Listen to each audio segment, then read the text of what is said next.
अस्सलाम वालेकुम everyone, welcome back to my channel Zainy's kitchen. मैं उम्मीद करती हूँ आप सब खैरियत से होंगे। अल्लाह पाक आपको सेहत तंदुरुस्ती वाली ज़िंदगी दे, आमीन सुम्मा आमीन। आज मैं आपके लिए ईद स्पेशल शामी कबाब की रेसिपी लेके आई हूँ। बहुत ही रेशेदार, बहुत ही मज़े के। एक बार आप बनाएंगे तो बस आपकी सब तारीफ़ ही करते जाएंगे, इतने ही टेस्टी बनकर तैयार होते हैं। बहुत ही आसान और बेसिक इंग्रेडिएंट्स जो आपके घर में ही मौजूद होंगे। चलिए फिर स्टार्ट करते हैं शामी कबाब बनाना। बिस्मिल्लाहिर्रहमानिर्रहीम। मैंने आधा किलो चने की दाल ली है। मैंने इसको रात को ही भिगो दिया था। अगर आपके पास टाइम कम है तो कम से कम आप इसे 2 से 3 घंटे के लिए ज़रूर भिगोइएगा। आप देख सकते हैं दाल बहुत अच्छे से सॉफ्ट हो गई है कि मैं इसे हाथ से भी तोड़ रही हूँ तो ये मैश हो रही है। इसी तरह से अगर आपकी भी दाल सॉफ्ट होगी तो बहुत ही झटपट और बहुत ही मजे के कबाब आप बना सकते हैं। अब एक अदद कढ़ाई लेंगे, उसमें मैं दाल शामिल कर दूंगी। आप चाहे तो इसे प्रेशर कुकर में भी बना सकते हैं, लेकिन दाल मेरी बहुत अच्छे से सॉफ्ट हुई हुई है, इसलिए मैं इसे कढ़ाई में बना रही हूँ। साथ ही इसमें चिकन ऐड कर देंगे 800 ग्राम। मैंने बोनलेस और बोन्स दोनों का गोश्त लिया है। बोन से जो है बहुत ही अच्छी यखनी आती है, बिल्कुल भी आपको कबाब खाने में रूखे रूखे नहीं लगते हैं। साथ ही मैंने एक अदद बड़ा प्याज लिया था, इसको भी रफली काट के ऐड कर देंगे।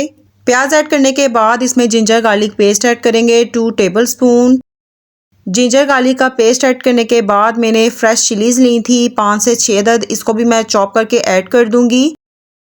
इसके बाद हम कुछ स्पाइसेस ऐड करेंगे। स्पाइसेस में मैंने लिया है salt 1 tablespoon, crushed red chilli 1.5 teaspoon, red chilli powder 1 teaspoon, coriander powder 1 tablespoon, turmeric half teaspoon, बेर मिर्च ली है मैंने 12 से 13 अदद। स्पाइसेस आप अपने हिसाब से इसमें कम या ज्यादा भी ऐड कर सकते हैं। बेर मिर्च आप जरूर ऐड कीजिएगा, इससे बहुत ही अच्छा सा फ्लेवर आता है। साथ ही मैंने 2 तेजपत्ता लिए हैं, 2 दालचीनी के टुकड़े लिए हैं, 2 बड़ी इलायचियां ली हैं, 1 टीस्पून इसमें गरम मसाला लिया है, 1 टेबलस्पून इसमें जीरा लिया है और 3 अदद मैंने पिपली लिए हैं। इसे लौंग पेपर भी कहा जाता है। इसका बहुत ही अच्छा फ्लेवर होता है। पंसार की स्टोर से इजीली मिल जाती हैं। असल जो शामी कबाब में फ्लेवर है ना, वो इसी पिपली की मदद से आता है। आप इसे जरूर ऐड कीजिएगा, बहुत ही शानदार सी खुशबू आती है। जब आप ये शामी कबाब का मसाला बना रहे होंगे ना, इसकी खुशबू पूरे किचन में क्या पूरे मोहल्ले में फैली होगी। इतनी खुशबूदार और मजे के बनकर तैयार होंगे। हमने कोई भी आर्टिफिशियल इसमें फ्लेवर ऐड नहीं किया है। साथ ही इसमें 2 खाने के चम्मच सूखे धनिया ऐड करेंगे साबुत, और 1 अदद मैंने लीमू लिया है, ये भी ऐड कर देंगे। अगर आपको मेरी रेसिपी अच्छी लग रही है तो लाइक और शेयर कर दें। चैनल पे न्यू है तो सब्सक्राइब करना बिल्कुल ना भूलिएगा। साथ ही बेल आइकन को प्रेस कर दें, इससे मेरी न्यू आने वाली रेसिपी का नोटिफिकेशन सबसे पहले आपको मिलेगा। अब मैं इसमें पानी ऐड कर दूंगी तकरीबन 2 गिलास के करीब। आप इसमें पानी अपने हिसाब से भी ऐड कर सकते हैं। पानी ऐड करने के बाद मैं हल्का सा इसे मिक्स करूंगी। अगर मुझे जरूरत महसूस होगी तो मैं इसमें थोड़ा सा पानी और ऐड कर दूंगी। पानी मुझे कम लग रहा है इसलिए मैं थोड़ा सा पानी उसमें और ऐड कर रही हूँ। पानी आपने बहुत हिसाब से ऐड करना है। अगर आपने पानी ज्यादा ऐड कर दिया तो कबाब का जो मिक्सचर है वो बहुत ही लिक्विड ही बनेगा और कबाब आपसे बिल्कुल भी हैंडल नहीं होंगे। अब इसे ढककर 40 से 45 मिनट के लिए लो फ्लेम पर पकने देंगे ताकि दाल और चिकन अच्छे से गल जाए। तकरीबन 35 से 40 मिनट हो चुके हैं। दाल और चिकन बहुत अच्छे से गल चुके हैं और पानी भी काफी हद तक रिड्यूस हो चुका है। दाल मैं आपको चेक करा देती हूँ कितने अच्छे तरीके से गल चुकी है। आप देख सकते हैं पानी मैंने बहुत हिसाब से ऐड किया था, इसीलिए अब ये पानी भी हमें खुश करने में ज्यादा टाइम नहीं लगेगा।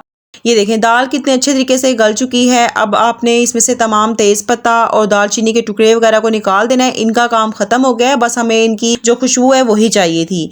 इनको निकालने के बाद जो चिकन है उसको भी हम निकाल लेंगे और अच्छे से श्रेड करके एक साइड पे रख लेंगे। आप इन कबाबों को बनाकर फ्रीज भी कर सकते हैं। बच्चों के लिए लंच बॉक्सेस बना सकते हैं। इनको बर्गर में, सैंडविचेस में आप यूज कर सकते हैं। एज अ टी टाइम में चाय के साथ भी सर्व कर सकते हैं। बहुत ही मजे के और जूसी से बनकर तैयार होंगे। आप इसमें बोन्स जरूर ऐड कीजिएगा। अक्सर लोगों को शिकायत यही होती है कि जो उनके कबाब है रूखे रूखे से बनते हैं। तमाम चिकन मैंने निकाल लिया। अब अच्छे से पानी ड्राई कर लेंगे। आप चाहे तो इसे चॉपर में या सिलवट्टे पे या किसी भी घोटने की मदद से अच्छे से घोट सकते हैं।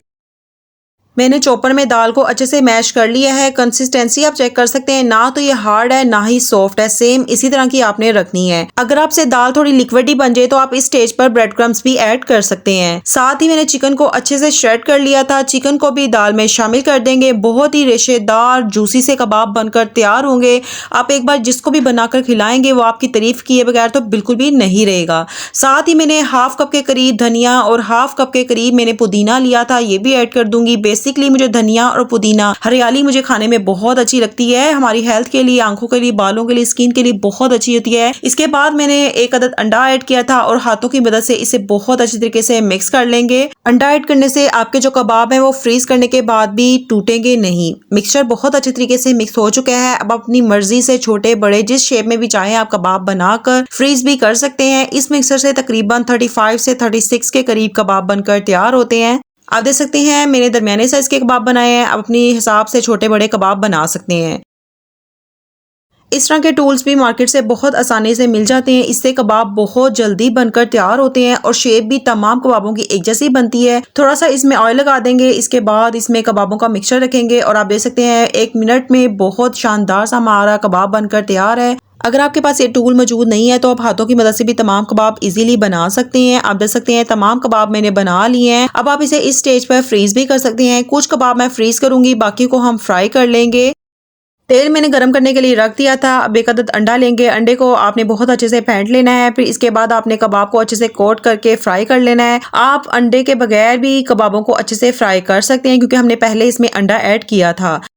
अच्छे से कोट करने के बाद इसे ऑयल में शामिल कर देंगे। तकरीबन 1 से 2 मिनट में जो आपके कबाब है वो बहुत अच्छे से फ्राई हो जाएंगे क्योंकि चिकन और दाल बहुत अच्छे से गले हुए हैं। सिर्फ हमने कबाबों को अच्छे से कलर देना है। बहुत ही शानदार, रेशेदार और जूसी से कबाब बनकर तैयार हुए हैं। आप देख सकते हैं कबाब ना तो बिखर रहे हैं ना ही टूट रहे हैं और बहुत ही शानदार सा कलर आया है। इसी तरह से मैं तमाम कबाबों को फ्राई कर लूंगी। माशाल्लाह से तमाम कबाब फ्राई हो चुके हैं। बहुत ही मज़े के ये बनकर तैयार हुए हैं। आप इसे एक बार ज़रूर ट्राई कीजिएगा। अगर आपको मेरी रेसिपी अच्छी लगी है तो प्लीज़ लाइक और शेयर कर दिया करें। चैनल पे न्यू है तो सब्सक्राइब करना बिल्कुल ना भूलिएगा। साथ ही बेल आइकन को प्रेस कर दें, इससे मेरी न्यू आने वाली रेसिपी का नोटिफिकेशन सबसे पहले आपको मिलेगा। बाहर से कबाब बहुत ही क्रिस्पी और अंदर से जूसी बने हैं। आप अंदर से ज़रा इसकी लुक चेक करें कितनी शानदार आई है। आप इसे हरी चटनी, केचप या इमली की चटनी के साथ भी सर्व कर सकते हैं। बहुत ही मज़ेदार और डिलीशियस बनकर तैयार हुए हैं। मिलते हैं किसी नई रेसिपी के साथ। तब तक अपना बहुत ख्याल रखिएगा। अल्लाह हाफिज़।